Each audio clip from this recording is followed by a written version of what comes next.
Tactics and Practice podcast.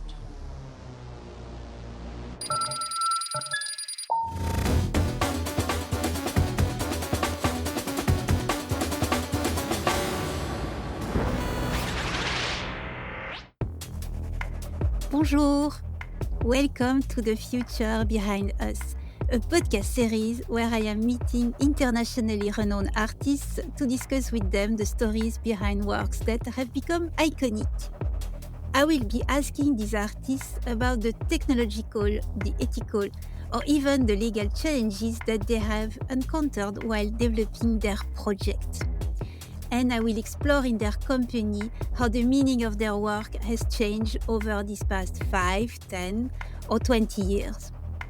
My name is Régine Debatty. I am a blogger, an art critic, a curator, and my guests in the podcast series are Trevor Paglen, Nora Al-Badri, Hubert Morgan, Gilles Magid, Paolo Pedercini from Molo Industria, Evan Ross, Mediengruppe Bitnik, Sanela Yaich, Pinar Yoldash, and Maya Srekar.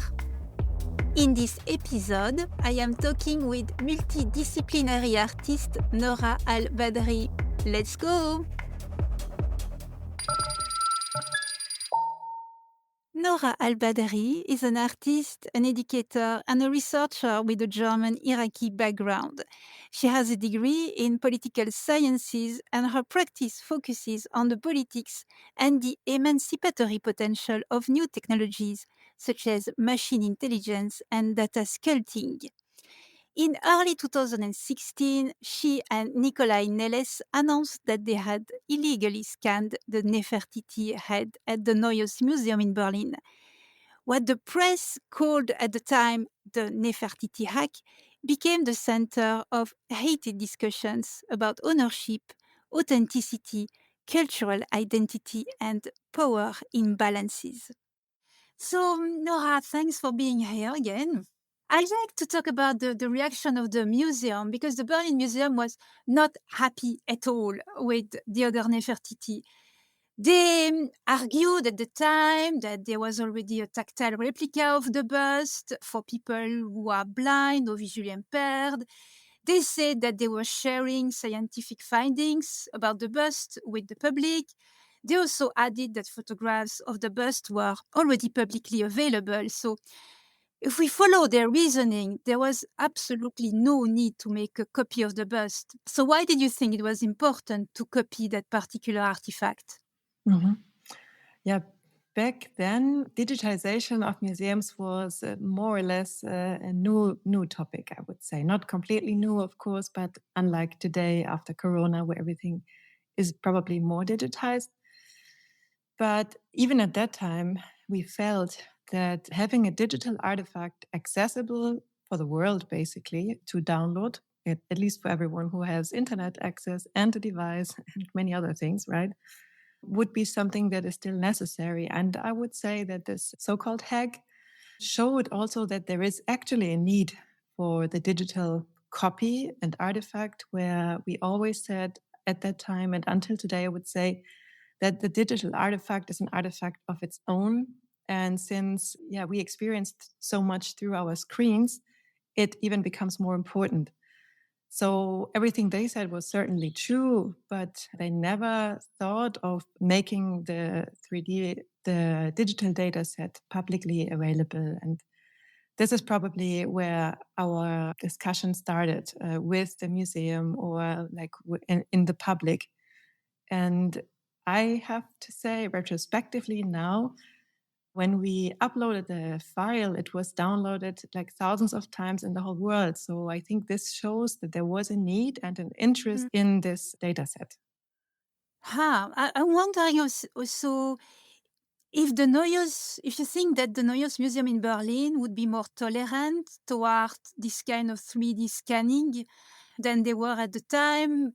First of all, because they talked with you, but also because since then there's been the pandemic, and the pandemic has forced many cultural institutions to find new strategies to remain relevant and to reach their public. So, for example, I know more and more of them have been digitalizing part of their collection and making them available to the public. So do you think time has changed the situation?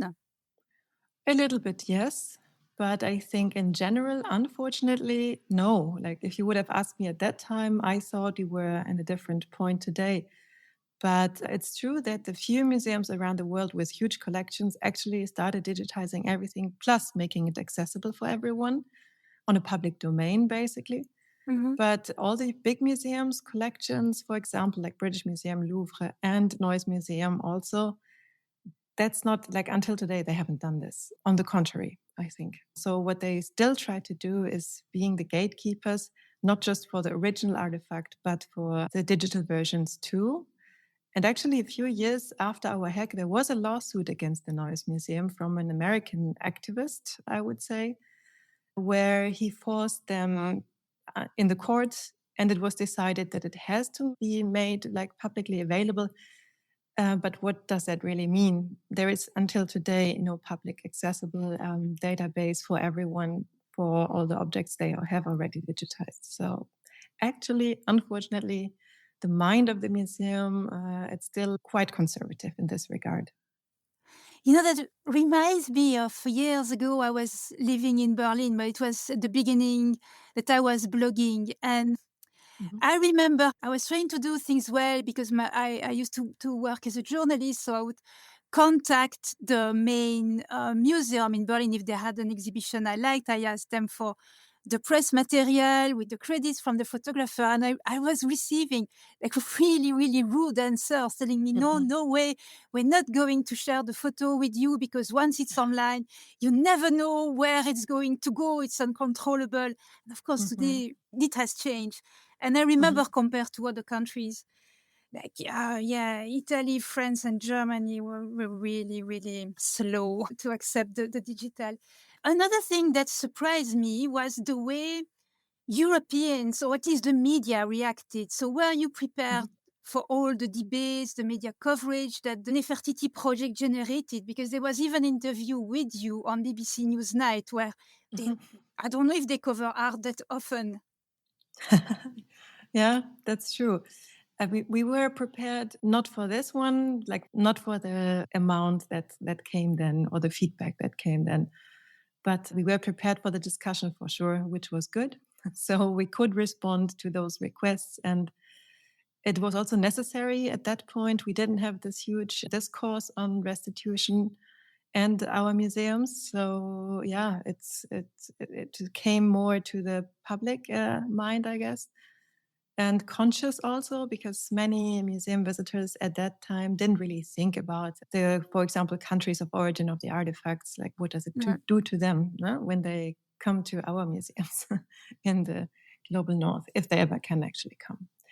So no, we weren't completely prepared, but I think in many ways it went quite well, and we had the public opinion at least on our side that what we did was the right thing, if you can say it Oh, like this. yeah. And that was important for us as artists, of course, but it was also a legal question.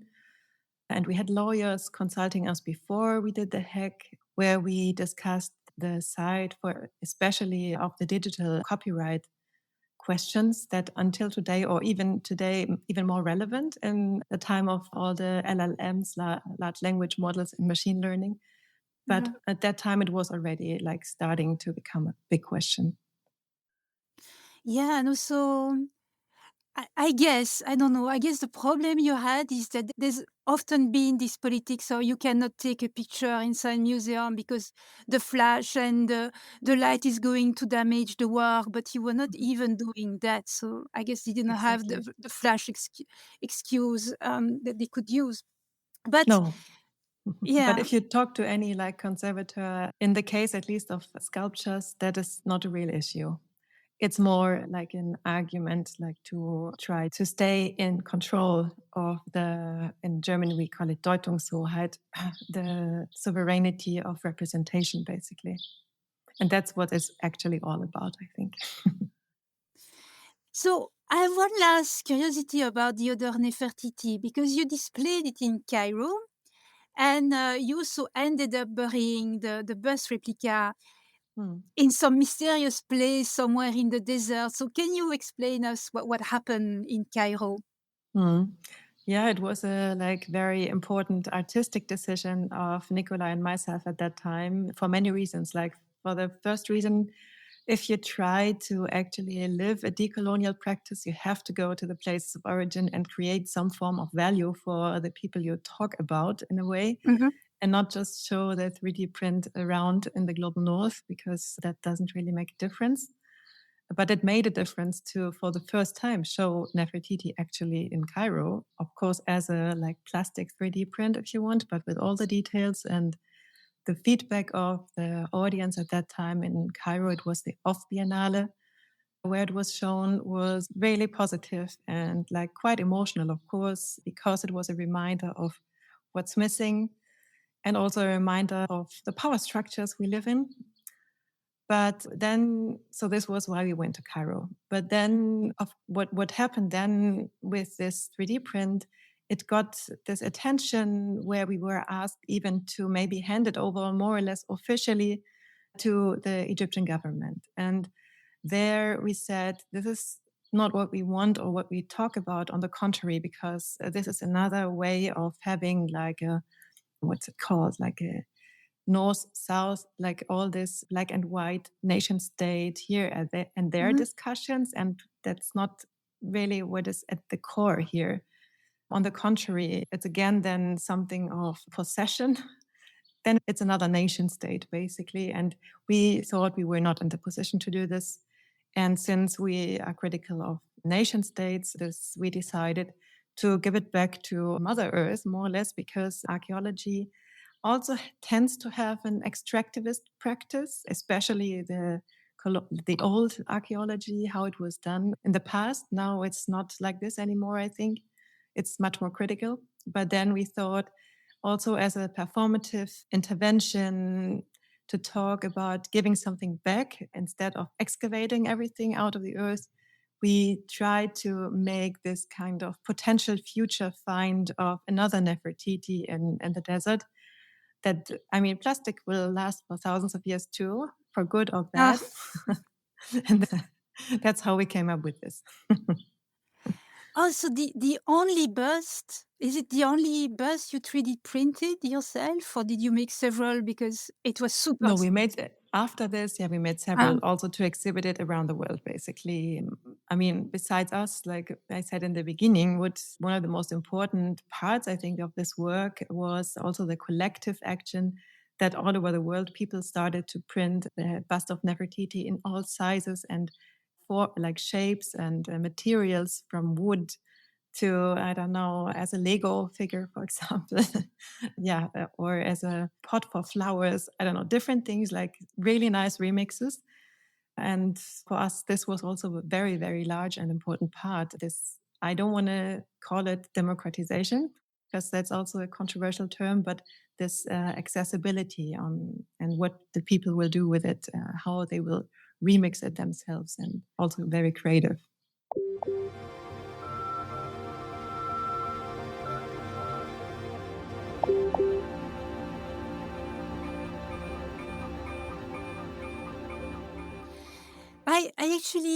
I heard very enthusiastic comments about one of your last work. You were showing it at KW in Berlin. There was this big Poetics of Encryption show. And your work is called Post-Truth Museum. I haven't seen it, but from what I understood, you created deepfakes of 3 top museum directors or specialists in cultural heritage. So that sounded very interesting to me. So I wanted to hear you talk about it. Can you tell us something about the work and how it fits with the rest of your practice? Because I suspect it's going to be again about maybe restitution, post-colonial issues, etc.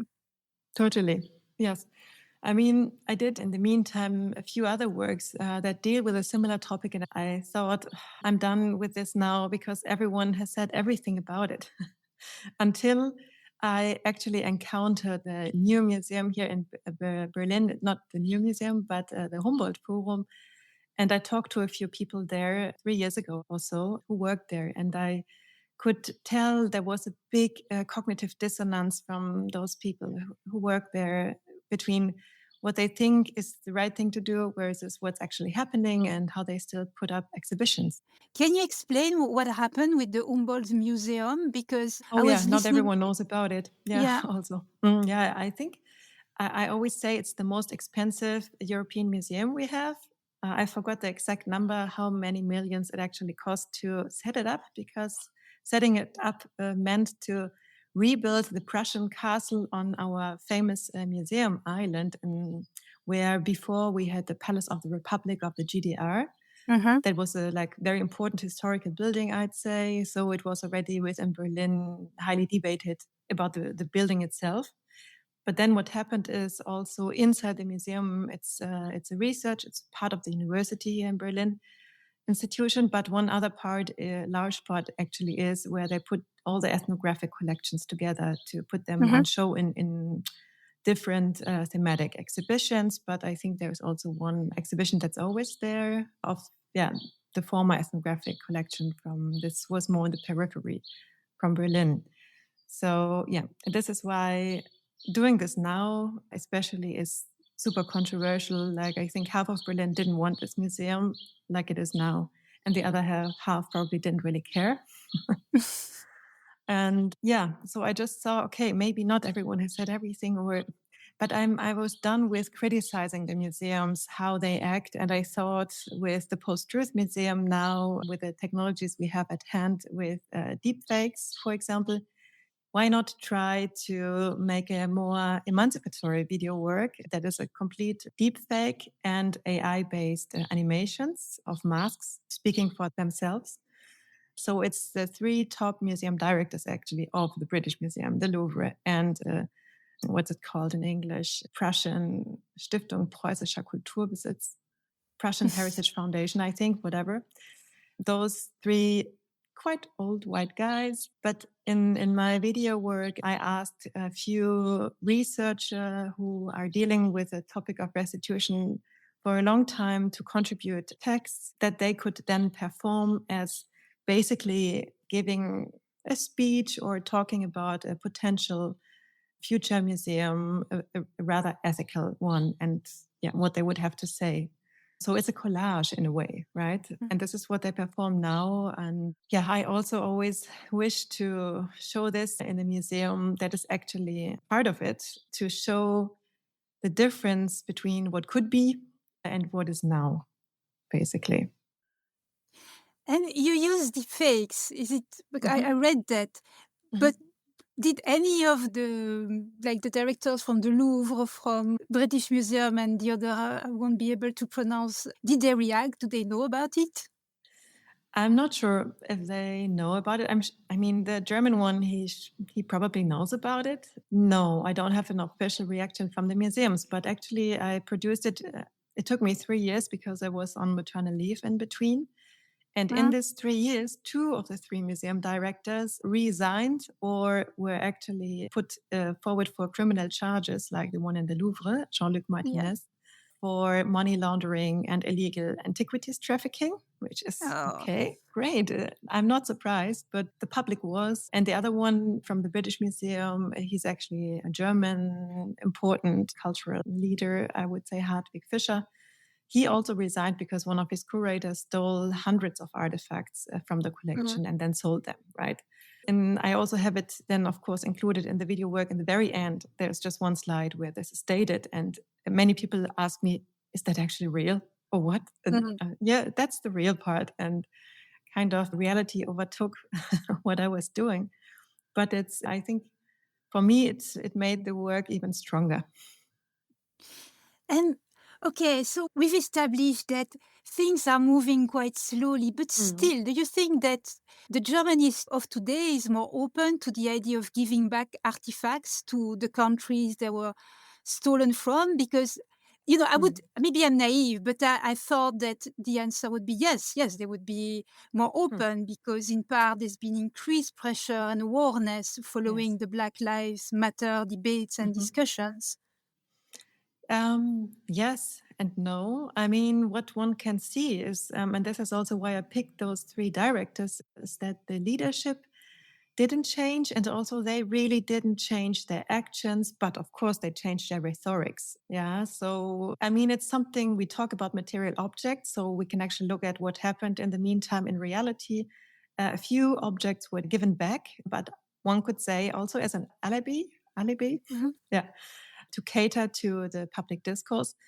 But most scholars who deal with this would agree, I think, that it's not good enough. And also fundamentally thinking about it and the mindset, namely that they think in a way that those objects are better stored in the global northern museums than in the southern, that didn't change for sure in the leadership. In the museums, yes, probably yes, but also there we have the problem when I encounter employees there, that, you know, how they were educated as art historians, as conservators. It's their whole identity, what they would need to deconstruct. And I don't think most of the people are really ready for this. And also they are not ready for the consequences so it could cost them their job, I think, if they would say some things out loud. And people are usually not really ready for that yet. Okay, if I think of what is happening in my country, which is Belgium, and has a long and dark past in colonialism, these questions about restitutions of artifacts, they've been a bit explored in the press, but usually, like the same people you talked with, so the curators, the conservators, etc., they say, or the politicians, they say, well, you know, we would really, really like to restitute the artworks, that would be good, but some of the countries, unfortunately, and in the case of Belgium, they point the fingers at the Democratic Republic of the Congo. Well, they do not have the institution and the material conditions to take good care of the works like we do. So what do you tell these people? Because I never know how to answer that. It's like, oof, okay. Yeah. Oh, yeah, I have some answers for this one, for sure, because Okay, that's take a note. very strong argument on the one hand. On the other hand, I think a very weak one. For example, let's look in the country like where my family is still residing in Iraq. It's war-torn. It was devastated for many years, but there are great museums for sure until today. And for some time it was under war, the country. But then you have to look at who is actually destroying the country, and it's the same countries that keep the objects usually. So yeah, of course it's problematic, but maybe if they would stop destroying those countries or exploiting, in the case of Congo too, then we could easily build that new traditions up, or maybe, you know, our ideas of how a museum should be also not normative. It doesn't need to be like this, but it all belongs together, I think. The questions of destruction of the countries in general, or the state of mind of the countries and the objects.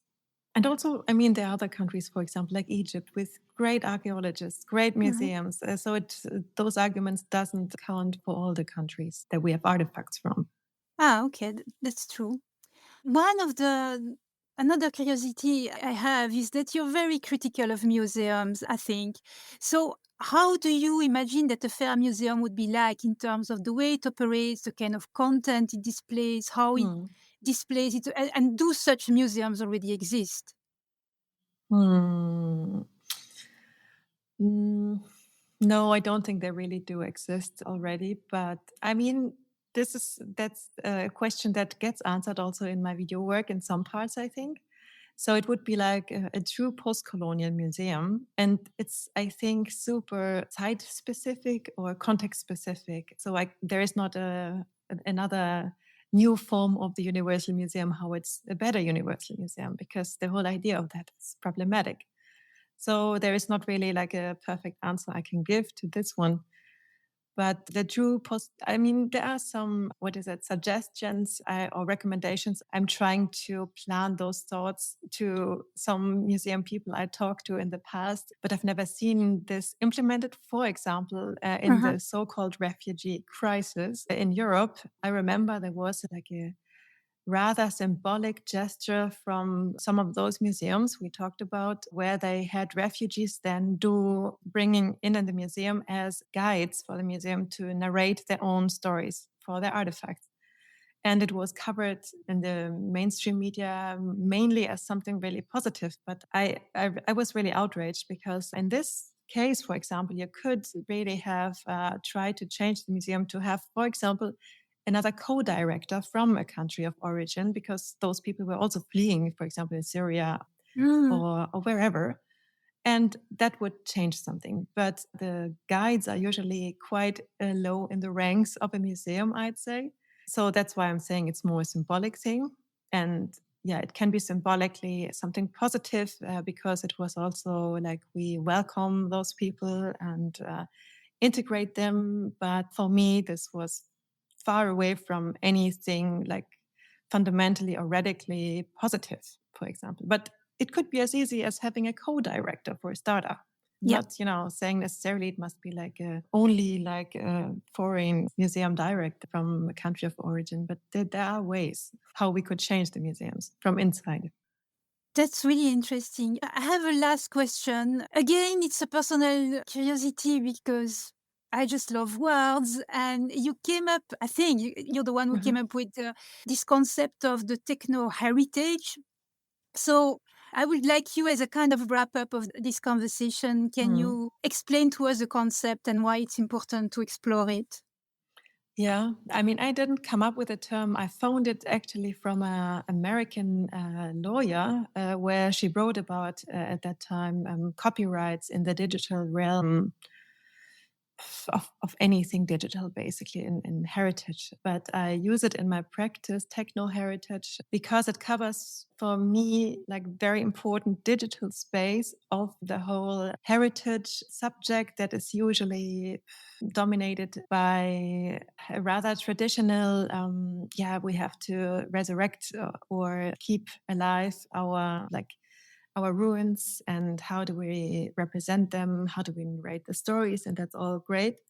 But as an artist who likes to work with any technology, basically, it just opens for me a space, namely the digital, where I can do things, where I can propose things, where I can intervene. It's like with the Post-Truth Museum, I can at least show a vision, share a collective vision of another possibility of the future that is, I think, rather positive. And the same with the Nefertiti hack. Nothing like this would have been possible in the analog realm. This is why techno-heritage is just a try with it to name a space where we can imagine a different cultural world, maybe. Okay, I think this is, I found it an exciting way to end the discussion. So thank you so much for your time, Nora. Thank you for having me. As I said, it was a pleasure. I also want to thank the birds whose song we've been hearing in the background.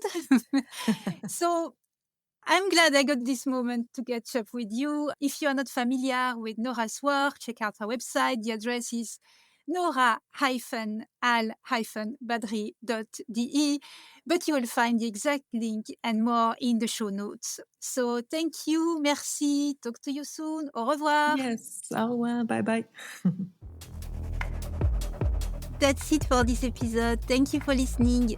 The Future Behind Us is a podcast series conceived and conducted by me, Régine Debatty, for the 25th edition of the Pixel Point Festival curated by Aksioma Institute for Contemporary Art as part of Go 2025 Nova Gorica Gorizia, European Capital of Culture. Thank you to Janez, Fakin, Janša for the invitation to take on this challenge and for his precious collaboration and assistance in the curatorial process. Thank you also to Marcela Okritic for the impeccable coordination. The editing, the music, and the audio post-production are all by Gašper Torkar. Next week, I will be joined by net art pioneers and media hackers Liz Blix and Lucius Bernard from Übermorgen. We will be talking about taking risks, playing with the media, and working with the vulnerabilities of political and technological systems. All episodes are available at aksioma.org/podcast, on the website of the Pixel Point Festival, and on all major podcast platforms by typing tactics and practice in the search bar. For more information on the context, the participants, and the partners involved, see the link in the description. That's it for now. Bye everyone. Au revoir.